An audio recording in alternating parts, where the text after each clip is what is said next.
क्या जीसस को सब कुछ पता है? क्रिश्चियन कह रहे हैं हाँ, तो बाइबल कोट करते हैं कि जीसस ने तो कहा है कि मेरे को पता ही नहीं कि मैं कब आऊंगा, पिता को पता है। अगर जीसस गॉड है तो उसे फिर पता क्यों नहीं? प्रॉब्लम ये है, जब आप बाइबल को तोड़ मरोड़ के और अपनी इच्छा से कहीं से भी पढ़ेंगे तो आप उसको कहीं से भी, किधर से भी उसे समझ सकते हैं। यहां दूत ने कहा, परमेश्वर का जिब्राइल जिसे दूसरी जातियों के लोग भी मानते हैं, उसने कहा जो बेटा होगा उसका नाम इम्मैनुअल होगा, परमेश्वर हमारे संग, नबी हमारे संग नहीं। नबी तो उसका एक छोटा सा एक साइड हिस्सा था, जिस तरह हीलिंग करना, प्रोफेसी करना, डिजर्निंग ऑफ स्पिरिट। निकोदेमस को बताया परमेश्वर ने कि मैंने तुझे इज़राइल में तुझे पेड़ के नीचे देखा था। ऐसी चीजें उस सामरी औरत को बताया, तू 5 पति कर चुकी। ऐसी चीजें, इसका मतलब ये नहीं कि वो नबी है, वो नबी एक छोटा सा उसका पार्ट था, वो खुदा था। इसीलिए कहा खुदा हमारे संग, उसका नाम इम्मैनुअल रखा जाएगा। तो कहते हैं अगर वो खुदा है जीसस क्राइस्ट, तो फिर उसको सब पता क्यों नहीं है? रीजन क्या है मैं आपको बताता हूं। यीशु मसीह ने कहा पिता ने न्याय करने का सारा अधिकार मुझे सौंप दिया है। पिता खुद किसी का न्याय नहीं करता, बल्कि न्याय करने का सारा अधिकार पिता ने मुझे दे दिया है, ताकि जिस तरह से लोग पिता का आदर करते हैं पुत्र का भी आदर करें।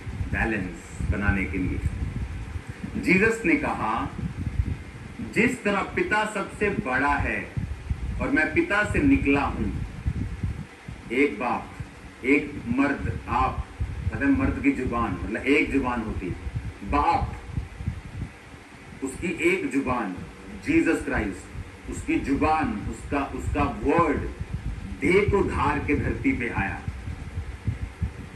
अब वो हूं तो मैं ही, पर मेरी जुबान मुझसे बड़ी नहीं है, पर है वो मैं ही हूं। जीसस क्राइस्ट ने कहा न्याय करने का अधिकार पिता ने सिर्फ मुझे दिया, पिता न्याय नहीं करता, ताकि जिस तरह लोग पिता का आदर करते हैं वो मुझे नबी सिर्फ ना समझें, वो मुझे खुदा ही समझें, क्योंकि मैं खुदा ही हूं, क्योंकि मैं नबी किसी का न्याय नहीं कर सकता। खुदा ने कहा मैं तुम्हारा न्याय करूंगा, हम उसके साथ होंगे लोगों का न्याय करने के लिए। लेकिन हमारा महायाजक बॉस कौन?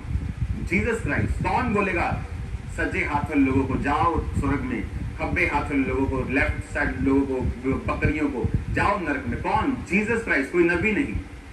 तो जीसस क्राइस्ट को हम नबी नहीं मानते। जीसस क्राइस्ट हमारा परमेश्वर है और वचन बताता है, उसने कहा न्याय करने का अधिकार पिता ने मुझे सौंप दिया है, ताकि जिस तरह लोग पिता का आदर करते हैं मेरा आदर करें। जिस तरह लोग बाप की इज्जत कर देने और मेरी भी इज्जत करें। बैलेंस। और बाप का गिफ्ट ये था और बेटे का गिफ्ट ये था कि मैं कब जाऊंगा ये सिर्फ बाप को पता होगा, क्योंकि वो सबसे ऊपर है। हालेलुया। तो जब कोई लोग आपसे पूछे कि is Jesus God? Yes. Does he knows everything? उसको सब मालूम है? हाँ मालूम है। उसको ये मालूम, उसको ये भी बताओ कि न्याय करने का अधिकार जीसस के पास है। उसने कहा अंत के दिनों में जो मेरी बात पर विश्वास न करेगा दोषी ठहराया जाएगा। पर मैं इसलिए नहीं आया कि जगत को दोषी ठहराऊं, मैं इसलिए आया हूं कि जगत मेरे नाम का विश्वास करे और मेरे पीछे चले। हालेलुया। अब जब एक दर्शन परमेश्वर आपको देता है, उस दर्शन को कैसे कंफर्म आप करते हैं? वचन के जरिए से। अब यूसुफ को वचन के जरिए से कंफर्मेशन मिल रही थी कि वचन में लिखा है कि कुंवारी गर्भवती होगी और नाम इम्मैनुअल रखा जाएगा। अब दूत ने बता दिया और उसको वचन में लिखा हुआ मालूम है यशाया में, तो उसको कंफर्मेशन हो गई। हालेलुया। उसके बाद आप जब मत्ती 2 बाब पढ़ते हैं, जब यीशु का जन्म हुआ तो उसके बाद राजा उसके पीछे लग गया यीशु को मारने के लिए। तो स्वप्न में 13 आयत में लिखा, 2 बाब मैथ्यू 2:13 कि स्वप्न में यूसुफ को सपने में दूत दिखाई दिया और कहा, बालक और उसकी माता को लेकर मिस्र में भाग जा और वहीं रह, क्योंकि हेरोदेस इसको ढूंढ कर मरवाने पर है। तो वो रात को उठकर बालक और उसकी माता को लेकर मिस्र को चल दिया और हेरोदेस के मरने तक वही रहा, ताकि वचन जो भविष्यद्वक्ता के द्वारा कहा गया था पूरा हो कि मैंने अपने पुत्र को मिस्र से बुलाया। इसमें भी वचन पूरा हो रहा है कि मैंने अपने बेटे को मिस्र से बुलाया ताकि वो वचन उनकी जिंदगियों में पूरा हो। मैं आपसे एक बात कहना चाहता हूं, इससे पहले एक और वचन पढ़ते हैं। हेरोदेस मर गया, प्रभु के दूत ने मिस्र में यूसुफ को स्वप्न में दिखाई देकर 19 आयत में कहा, उठ बालक और उसकी माता को लेकर इजराइल के देश में चला जा, क्योंकि जो बालक के प्राण लेना चाहते वो मर गए हैं। वो उठा और बालक और उसकी माता को लेकर इजराइल के देश में आया, परंतु ये सुनकर कि अर्थलाउस अपने पिता हेरोदेस की जगह यहूदिया पर राज्य कर रहा है, वहां जाने से डरा। फिर स्वप्न में परमेश्वर से चेतावनी पाकर गलील में चला गया। मिस्र में गया, प्रभु ने कहा चला जा, प्रभु ने कहा वापिस आ जा। जब वापिस आया तो क्या देखता है कि अर्थलाउस अपने बाप की जगह पर राज कर रहा है, वो भी उससे बुरा है। उसने कहा शायद प्रभु को गलती तो नहीं लग गई, तो कहता वो वहां जाने से डरा। उसने सोचा नहीं वो भी बुरा है। तो प्रभु ने कहा तू मुझसे ऊपर नहीं हो सकता। जब मैंने तुम्हें निकलने के लिए कहा तो निकल जाना, जब आने के लिए बोला निकल, चेतावनी प्रभु ने उसको स्वप्न में फिर दी और फिर लिखा वो गलील प्रदेश में इजराइल में फिर गया और नासरत में गया ताकि वो नासरत में बसे और यीशु मसीह नासरी कहलाए।